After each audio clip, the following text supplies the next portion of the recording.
This painting here we have at the Troy Fair, it was done by Miriam.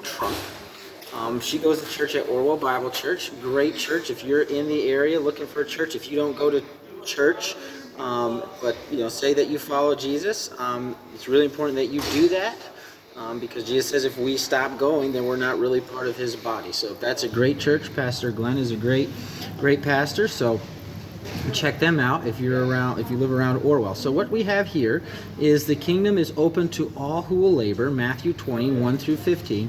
And so we have a man here who owns the vineyard, who is represented by God. He goes in to the marketplace, sees that there are men and women there, or men who need work, and so he hires them to come work in his vineyard. As we see, we have represented different people here working the vineyard. But then he goes back later in the day, sees some more people there idle, so he hires them for a day wage. Each group, he says, I'll pay you a day's wage.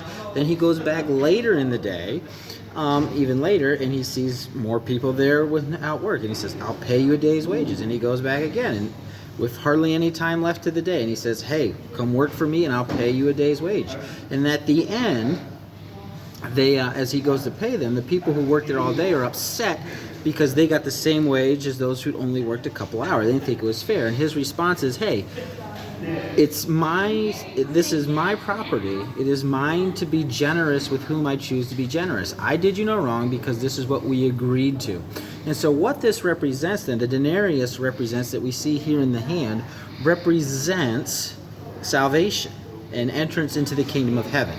And so we see here in the different sized crates how long they've been working. We see here an older gentleman, more of a youth, a working lady, and a working man here, maybe in the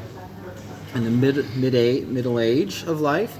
And so we see their hands also represented here. The older man is crippled, right? And he's received salvation. So what Jesus is saying in this parable is that the kingdom of heaven is open to all, no matter your age, whether you're older or younger. It's for all who will come in and work for the Lord.